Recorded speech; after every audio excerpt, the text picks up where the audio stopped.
Existem hoje mais de 30 mil profissões. Com o declínio econômico e energético que a gente vive, estima-se que um jovem hoje talvez tenha durante a sua carreira mais de 7 profissões. Nesse cenário, por que a gente continua ensinando os nossos filhos a perseguir, a buscar carreiras lineares? Quem ganha com essas especializações, com essas carreiras sem sentido, que afastam as pessoas de suas famílias, afastam as pessoas do seu convívio dentro de casa e faz com que elas fiquem cada vez mais vulneráveis e dependentes de um mercado cada vez mais desacoplado dos territórios. Por outro lado, dentro dessas 30 mil profissões, será que existem aquelas que a gente pode tocar em família, que são duráveis, que são rentáveis, capazes de enfrentar as maiores crises como a Revolução Industrial, as guerras e até mesmo a inteligência artificial? Esse é o papo de hoje. Em meio a tantas crises ecológicas, econômicas, sociais, culturais, vivemos muito divididos hoje em dia, né? Uma polarização incrível. A gente tem mais uma crise que vem se passando despercebida. Mais uma vez, nos contam uma história só com um lado. E eu estou falando aqui das inteligências artificiais. As pessoas têm sido encorajadas a usar as inteligências artificiais para resolver pequenos problemas, terceirizando sua capacidade de escrever, terceirizando sua capacidade de compor, terceirizando sua capacidade de desenhar, de ilustrar, de editar. Enfim, as inteligências artificiais estão sendo alimentadas por todos os tipos de trabalho. O que não nos falam é que essas inteligências artificiais elas consomem todos esses dados e organizam todas essas informações, inclusive os perfis dos usuários, em grandes bancos de dados que são usados por grandes corporações. Mais uma vez, a narrativa é de que a inteligência artificial vai trazer qualidade no trabalho, menos esforço, mais comodidade. O problema com essa narrativa é que ela é falsa. A gente já passou por uma revolução industrial e a gente já passou pela Revolução Verde, que foi, por exemplo, uma época onde a gente passou a usar muito mais tecnologias na produção primária. E a narrativa era a mesma, né? De que toda essa tecnologia vinha para melhorar a vida das pessoas, para trazer mais comodidades, para trazer mais facilidades, menos esforço físico. E eu acho que existem contextos em que as tecnologias são válidas. E eu acho que a gente tentar minimizar o esforço físico de quem vive no campo também é válido, mas não às custas de tecnologias, não às custas de abordagem que trazem mais vulnerabilidade, mais dependência e que usam o campo e as pessoas do campo como uma plataforma de escoamento para indústrias petroquímicas, mineradoras e farmacêuticas. Então a gente está de novo nessa mesma sinuca, a gente está de novo nessa mesma situação, nesse mesmo impasse. E tudo que a gente usa está permeado pelas inteligências artificiais e ela vem sendo empurrada goela abaixo, mas a gente precisa parar e pensar um pouquinho como é que a gente pode se preparar para tudo isso, sempre, no meu caso, trazendo um contexto onde a gente resguarda a nossa autonomia, a nossa dignidade, a nossa resiliência frente a essas crises e frente a uma vida que está claramente cada vez com menos poder aquisitivo, cada vez com menos energia de combustíveis fósseis disponíveis para as pessoas comuns. Não para as grandes empresas, mas para as pessoas comuns isso é bastante evidente. Em 2018, o antropólogo David Graeber lançou um livro que se chama Bullshit Jobs. Uma tradução literal assim, bem rascante seria trabalhos de merda. Nesse livro, ele traz como pessoas das mais variadas ocupações na nossa sociedade se sentem atuantes em uma ocupação que é inútil. Elas se sentem deprimidas, se sentem entristecidas e, em muitos casos, mesmo as que ganham muito bem, não conseguem justificar a existência de seus trabalhos. E aí, dentro disso, ele traz que tem uma questão importante também, é que muitas ocupações, muitos ofícios, muitas profissões que têm uma função social importante, vêm sendo deturpadas, vêm sendo cooptadas, vêm sendo corrompidas pelo mundo corporativo e pela força do mundo industrial, capitalista que, enfim, desvirtua tudo, transforma tudo em commodity, transforma tudo em bens de consumo, né? É evidente que o avanço tecnológico que a gente vem acompanhando desde a Revolução Industrial, ele não melhorou a nossa capacidade intelectual, a nossa capacidade emocional, a nossa capacidade filosófica, nossa capacidade ética. E também é evidente que ele não vem melhorando, não vem trazendo mais saúde para os sistemas biológicos que mantêm a vida no planeta. Pelo contrário, o que a gente vê é que quanto mais avanço tecnológico a gente tem, mais difícil fica as pessoas optarem por não usar e com isso talvez conseguir diminuir a velocidade do impacto negativo dessas coisas, ou até mesmo em alguns lugares, por que não sonhar com isso, parar esse avanço tecnológico que é tão nocivo para os sistemas biológicos que apoiam a vida no planeta. Enquanto que para muitos que moram no campo, que prezam pela sua autonomia, que prezam pela sua resiliência, é evidente que esse avanço tecnológico não tem melhorado substancialmente a vida das pessoas, e eu digo isso porque nas pequenas propriedades, nos lugares onde as pessoas têm um contato muito próximo com o seu território, é possível ver as consequências do uso das tecnologias. Quanto mais uso tecnológico e quanto menos a gente tem como ferramenta a biologia e os processos que apoiam a vida, mais rápida é a degradação. Então, para essas pessoas que prezam a autonomia e a resiliência, é evidente nos territórios que o avanço tecnológico traz uma destruição muito rápida. Mas para as pessoas que fazem uma escolha de vida nas cidades, que acham que elas têm o direito de ganhar mais para facilitar a sua vida, para ter mais comodidades, mais bens de consumo, uma vida com ar-condicionado no verão e aquecedor no inverno, e tudo à ponta dos dedos, né? Muito consumo muito fácil. Para essas pessoas, o avanço tecnológico é sempre muito bom. Elas não entendem que elas entregam a sua autonomia, a sua saúde, nesse caso, mental e física, e a sua resiliência. Bom, entre o campo e a cidade existe uma diferença muito grande. Também existem aquelas pessoas no campo que comemoram muito o avanço tecnológico, né?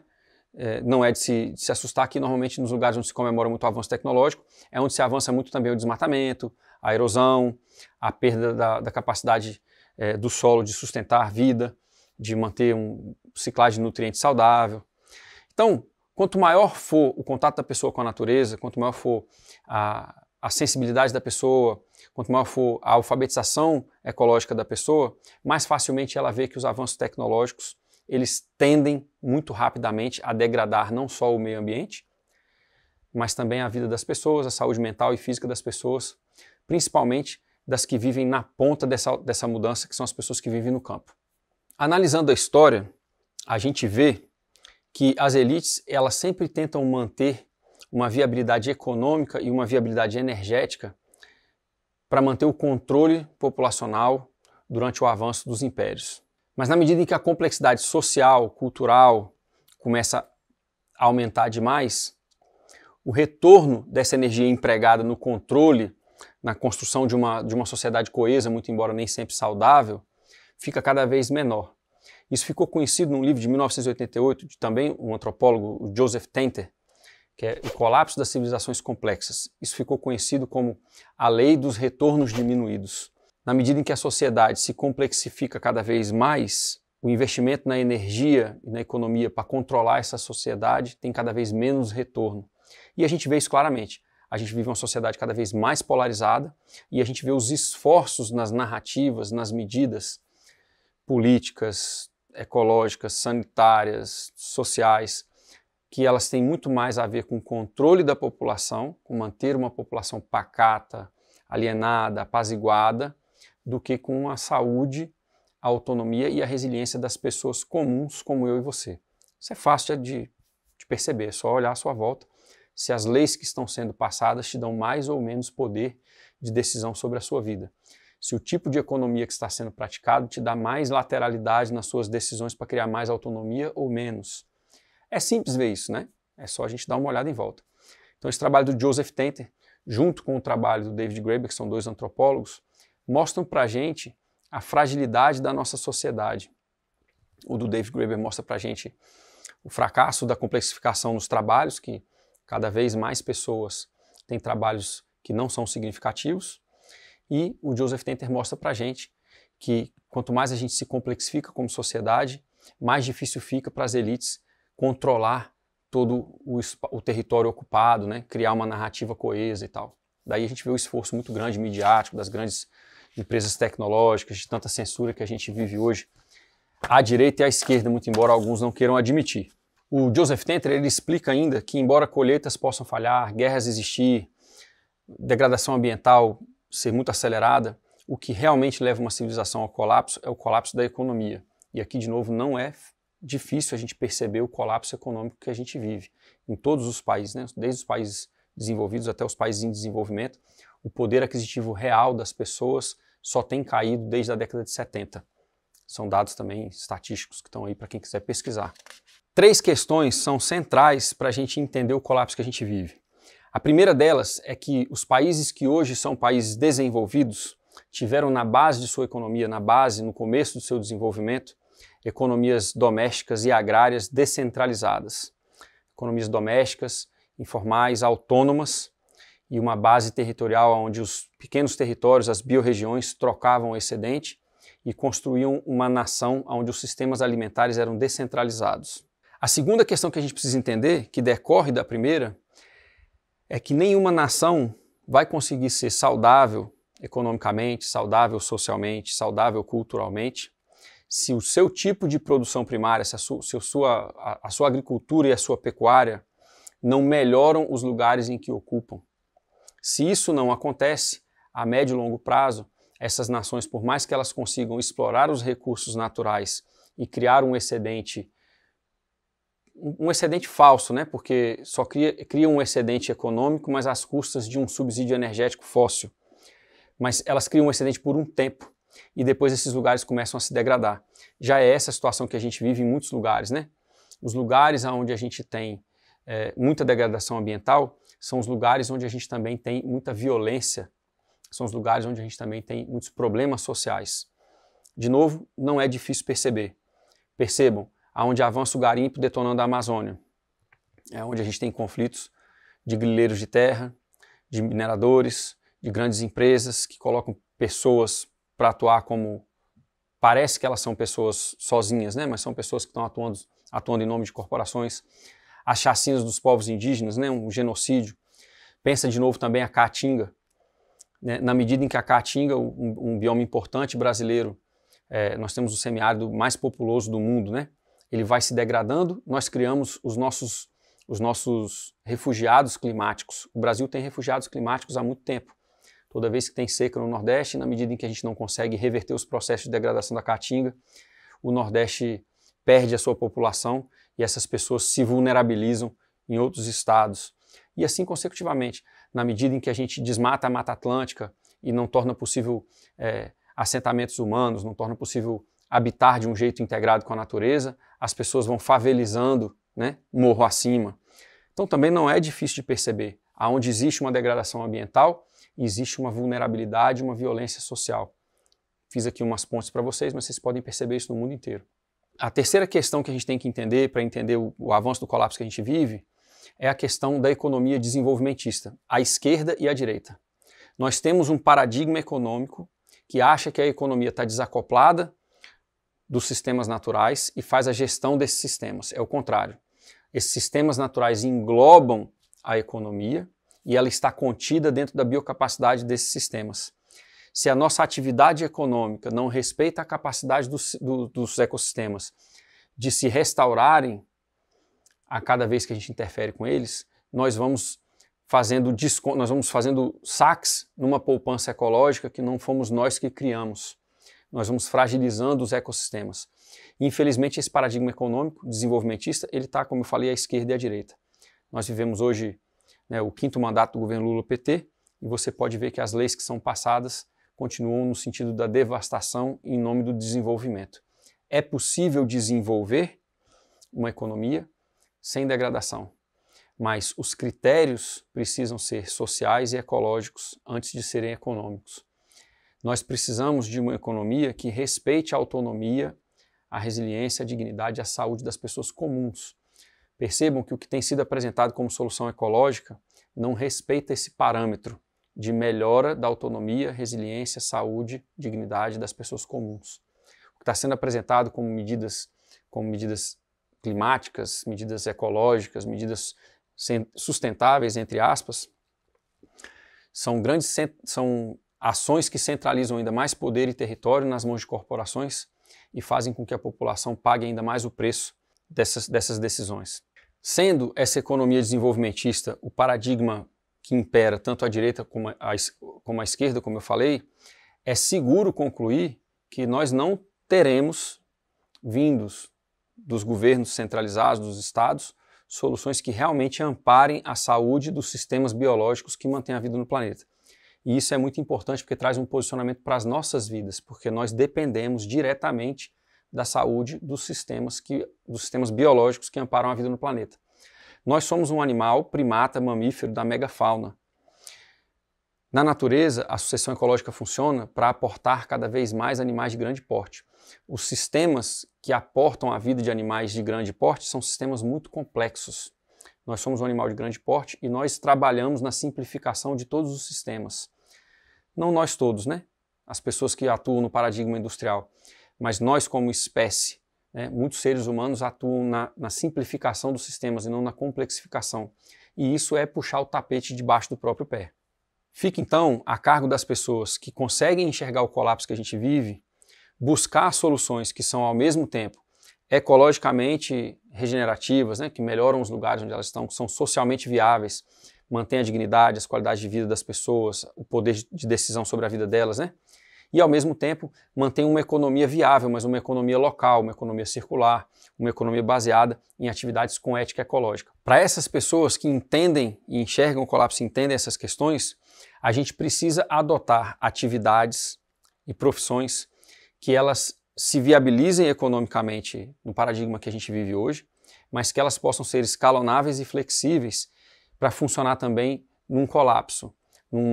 Por exemplo, numa situação de superinflação, numa situação onde o poder aquisitivo cai muito. Então as coisas que a gente faz e que nos viabilizam hoje e que mantêm a nossa qualidade de vida, que mantêm a nossa dignidade, elas precisam ter função dentro de um território, função dentro de uma comunidade de pessoas, função dentro dos sistemas que amparam a vida numa biorregião, porque quando a gente tiver uma economia ainda mais fragilizada, essas atividades elas traduzem mais facilmente para trocas, apoio mútuo, economia da dádiva, cultura da dádiva, e com isso elas conseguem manter mais facilmente o viver das pessoas com dignidade, mesmo quando o poder aquisitivo para a atividade econômica tradicional está caindo. A gente consegue manter o básico da nossa vida funcionando em estruturas paralelas, estruturas sociais, ecológicas e econômicas paralelas. Essas ocupações, esses serviços prestados, que são escalonáveis e flexíveis, elas não estão necessariamente ligadas com a produção primária, com a agricultura e com a pecuária. Mas elas, é óbvio que as pessoas que participam do sistema alimentar e que têm essa sensibilidade de entender o que o lugar produz, com aquelas peculiaridades climáticas, para aquela cultura daquelas pessoas naquela região, entende o tipo de sucessão que ela tem na propriedade dela, como ela pode melhorar aquilo para produzir mais. Essa conexão com o território, ela melhora muito a sensibilidade das pessoas. Mas o campo precisa de outras coisas. Nós precisamos de arte, nós precisamos de cultura, nós precisamos de turismo, nós precisamos de logística. Enfim, o campo ele é multidimensional, como eu falo, e eu vejo uma dificuldade muito grande nas pessoas que estudam comigo, nas pessoas para as quais eu presto consultoria, de encontrar atividades que possam fixar essas famílias no campo, sem que necessariamente a renda principal delas venha da produção primária. Quanto mais pessoas tiverem suas hortas, frutas, verduras, suas medicinais, numa pequena escala, melhor. A gente descentraliza os sistemas alimentares. Mas nem todo mundo tem a vocação de produzir para vender. Então, a gente tem que encontrar essas outras profissões. E recentemente eu encontrei um trabalho muito interessante de um cara que se chama Rory Groves. É um autor americano. Ele teve algumas empresas de sucesso no ramo de tecnologia e informática e ele se frustrou com o fato de que o legado dele não podia ser passado para os filhos, né? As coisas que ele fazia não podiam ser transferidas em família. Ele se incomodou com o fato de que tudo que ele fazia tinha uma vida curta, com 2 anos mais ou menos já estava obsoleto. E ele começou a se perguntar quais seriam os ofícios, quais seriam as atividades que ele poderia fazer em família, que ele poderia deixar como um legado de memórias afetivas gostosas com os filhos, né? Ofícios que a gente transfere de pai para filho, de avô para neto, e coisas que a gente pode fazer que mantém a família, empreendimentos que respeitam os laços familiares, empreendimentos para as pessoas que sabem que é importante e querem viver em família, querem ter mais tempo dentro de casa, querem ter a sua esposa ou esposo e os seus filhos e filhas envolvidas direta ou indiretamente nesse negócio, para que esse negócio também seja parte do legado educativo que a gente deixa para os nossos filhos. Então, ele fez um estudo e ele elencou 61 profissões que é possível tocar em família, que, enfim, que tem essas características e que elas conseguiram sobreviver à Revolução Industrial, à Primeira Guerra, à Segunda Guerra, o advento da internet, né, a mudança nas comunicações, enfim, do jeito que a gente faz transações econômicas e tal, e que provavelmente vão sobreviver também essa era que a gente está entrando, onde estão empurrando goela abaixo o uso das inteligências artificiais. O nome do livro, Durable Trades, Family Centered Economics That Have Stood the Test of Time. Aí uma tradução aqui livre seria Ofícios Duráveis, Atividade Econômica Familiar que Venceu o Teste do Tempo. Bom, ele foi publicado no meio da pandemia, justo quando tantas pessoas encontraram na crise, né? Se encontraram no meio de uma crise, obrigados a viver e conviver em suas casas, ao invés de passar a maior parte do tempo, enfim, viajando para o trabalho, ir de volta para o trabalho e no trabalho, né? Groves analisou 61 ocupações por meio de 5 critérios e processos dinâmicos. O primeiro critério era a estabilidade histórica. Quanto uma ocupação ou indústria muda com o tempo. O segundo critério, resiliência. O quão vulnerável essa ocupação é em relação às disrupções em sua cadeia de oferta e procura e substituição por automação. O terceiro é o foco na família. Quanto tempo a ocupação encoraja a família a estar e trabalhar junta. O quarto é a renda. Essa ocupação cria uma renda adequada para a sua família? E por fim, a quinta, a facilidade de entrada. Segundo Groves, o quão caro ou competitivo é para começar um empreendimento nessa ocupação ou indústria. Segundo ele, tem que ser uma coisa que a gente consegue entrar com facilidade, né? Para cada uma dessas ocupações avaliadas, o Groves incluiu estatísticas atuais e um estudo de caso de sucesso segundo esses 5 critérios. Então, no livro, para cada 61 dessas ocupações, ele traz um estudo de caso de sucesso e estatísticas atuais sobre como essa profissão está indo, né? E aí ele elencou 20 principais e depois 41 outras profissões que ele coloca que são importantes. Mas as 20 primeiras, elas surpreendem muito, né? Então, ele explica que as nações resilientes necessariamente precisavam contar com comunidades resilientes e que historicamente têm sido famílias e comunidades interdependentes, mas descentralizadas, que melhor superam as maiores adversidades. Durante a Revolução Industrial, ele coloca, período em que produtos artesanais foram substituídos por produtos industriais, em apenas uma geração, milhares de famílias e comunidades foram rompidas, quebradas, separadas, quando o trabalho se mudou da casa para a fábrica. Por tempo demais, o trabalho tem separado as famílias, dividido o marido da esposa, o pai do filho, a mãe da filha e a família da casa. Somos abundantes em coisas, mas estamos afundados em solidão e famintos por significância. No Ofícios Focados na Família, Groves então segue dizendo que não são apenas os mais duráveis durante a história, eles também são o contexto ideal dentro do qual os pais podem passar seus valores, sua fé e sua cultura para a próxima geração. E aqui talvez soe uma argumentação um pouco conservadora para a maioria das pessoas com inclinações progressistas e socioambientais, mas eu queria fazer uma pergunta, né? Como passar adiante uma ética ecológica, uma cosmovisão capaz de materializar essas atividades e ofícios viáveis a partir das cidades? Como escolher ocupações rentáveis, mas ao mesmo tempo flexíveis e escalonáveis para a economia da dádiva em tempos de colapso econômico global? Como amparar de verdade a saúde ecológica e humana, gritando por direitos e pela natureza a partir das cidades, sem nunca aceitar a responsabilidade de protagonizar uma vida autônoma e energeticamente superavitária no campo ou em lugares menores?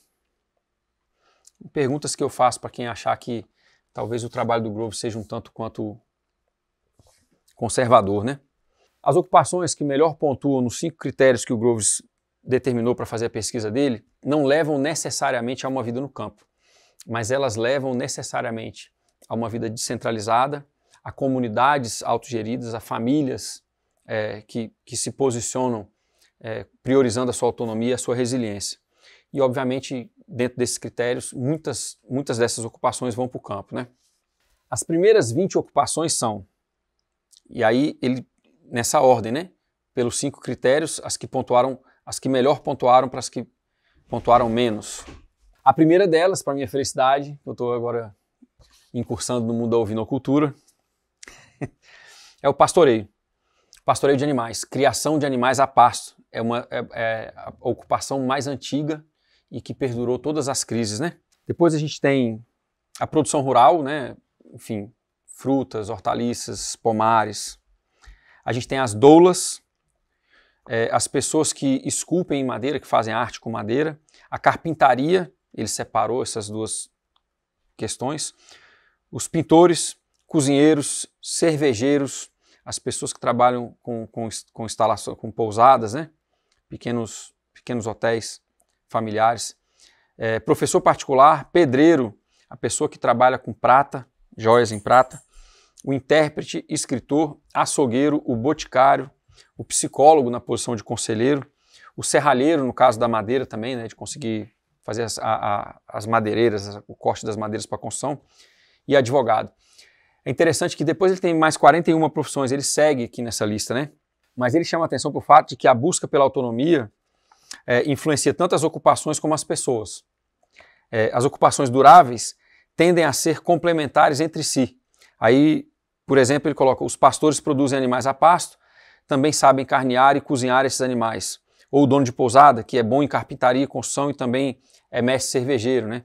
Então ele coloca que essas profissões, elas tendem a se complementar, e as pessoas que ficam boas em uma tendem a se diversificar e ficar boas em outras, né? Um cervejeiro vai ter uma pousada com um atrativo, ou talvez um dono de pousada que também é bom em carpintaria, consegue fazer suas reformas e manter seu lugar sempre bem mantido, e assim consecutivamente, né? As pessoas que buscam autonomia, segundo Groves, elas tendem a ser generalistas. Isso bate com o trabalho de várias pessoas, bate com o trabalho do David Homigan da permacultura, bate com o trabalho do Wendell Berry, bate com o trabalho de vários ecologistas que vêm dizendo isso, né? Que a especificação, a especialização das profissões tem tornado as pessoas distantes da natureza e tem feito com que elas se alienem dos processos naturais. Quanto mais a gente consegue generalizar as nossas habilidades, mais facilmente a gente consegue reconectar com a natureza e com os processos biológicos que apoiam a vida no planeta. Para buscar essas ocupações que são duráveis, que possam ser feitas em famílias, que são rentáveis, ele aconselha que elas estejam ligadas com as vocações das pessoas. É imprescindível que elas estejam ligadas com as vocações, que elas levem a essas complementaridades que eu expliquei e que seja possível começar sem dívida. A gente tem que começar nessas atividades com o mínimo aporte inicial de recursos, né? E aí tem também uma capacidade de construir relacionamentos. É importante que as pessoas que buscam essa vida mais autônoma tenham capacidade de buscar relacionamentos, não só com a clientela, mas com as pessoas que podem apoiar a família, e, enfim, a propriedade ou o negócio que é escolhido. Eu confesso que ver a história do Groves me anima muito em relação ao tamanho da transformação que as pessoas que escolhem buscar autonomia e resiliência conseguem ter. Ele vem de uma área de tecnologia informática, uma pessoa que viajava para se viabilizar, clientes, né, em vários estados do país, né, no caso ele é americano. Enfim, uma pessoa do mundo corporativo, mas a partir de um despertar, né, de querer estar com os filhos, de querer estar com a esposa, de querer comer melhor, de querer ter uma família mais resiliente, mais poder de decisão para sua família em relação às maluquices que o mundo tem passado, ele se mudou para o campo e conseguiu ir criando atividades, criando empreendimentos rurais e até mesmo agora se tornando um escritor, né? Então muitas atividades que se complementam, passando a viver a realidade que ele defendeu no livro. Me anima muito, porque é uma pessoa de um país de primeiro mundo, de alto poder aquisitivo, e que, a partir de um contexto de autonomia, resiliência e saúde, entende a necessidade de simplificar a vida, entende que luxo não é conforto, entende que, enfim, luxo não é aconchego, entende que abundância não é riqueza, e aí passa a viver uma vida onde os pequenos prazeres valem mais, a autonomia vale mais, a resiliência frente às crises vale mais, e o tempo dele vale mais com a família do que vale para outras pessoas. Então me anima muito, porque realmente esse contexto de buscar autonomia e resiliência, ele é muito transformador. Ter esse contexto fez com que o Groves chegasse num tipo de vida em família, no campo, com atividades que são as atividades defendidas pelo Aldo Leopold, pelo Wendell Berry, pelo David Holmgren, né? É o tipo de vida defendido por ecologistas que levaram uma vida de pensamento sistêmico profundo em relação à ecologia. Então me anima muito por isso. Você vê uma pessoa que consegue fazer uma transição completa do mundo corporativo para um mundo onde o viver ecológico, a alfabetização ecológica é um aprendizado contínuo diário em família, e a autonomia e a resiliência passam a ser uma qualidade de vida inegociável, né? Os negócios, os empreendimentos que ele tem que manter essa qualidade de vida que ele especificou com a família. Eu acho isso fundamental. Fica aqui a lição do Groves para a gente, né? Quando a gente busca autonomia e resiliência, quando a gente busca saúde, quando a gente busca contato e relações afetivas significativas com a família e com a nossa comunidade, a gente tem uma capacidade de mudança muito grande. Esse tipo de viver deixa de herança para os nossos filhos, para os nossos descendentes, para as outras gerações, lugares com superávit ecológico, lugares que têm superávit energético, lugares que têm biodiversidade, lugares onde os processos ecossistêmicos funcionam bem, enquanto produzem para o nosso viver. Mostram para as pessoas que enquanto a gente cuida dos lugares, os lugares cuidam da gente de volta, né? Então fica a dica para vocês, 3 livros muito bacanas e uma reflexão que eu fiz sobre os 3, né? O Durable Trades, do Groves, o Colapso de Civilizações Complexas, do Tenter, e o Bullshit Jobs, do David Graeber. Livros importantes para a gente pensar o nosso momento atual. E de novo, você que chegou até aqui, clica no sininho, se inscreve no canal, compartilha, comenta, manda para as pessoas com seu comentário de por que esse conteúdo foi importante para você. Vamos fazer essa curadoria que faz valer o trabalho de pessoas que têm ajudado a gente a pensar uma vida melhor, um mundo melhor, uma vida mais autônoma e resiliente, como eu falei aqui nesse trabalho. Abraço!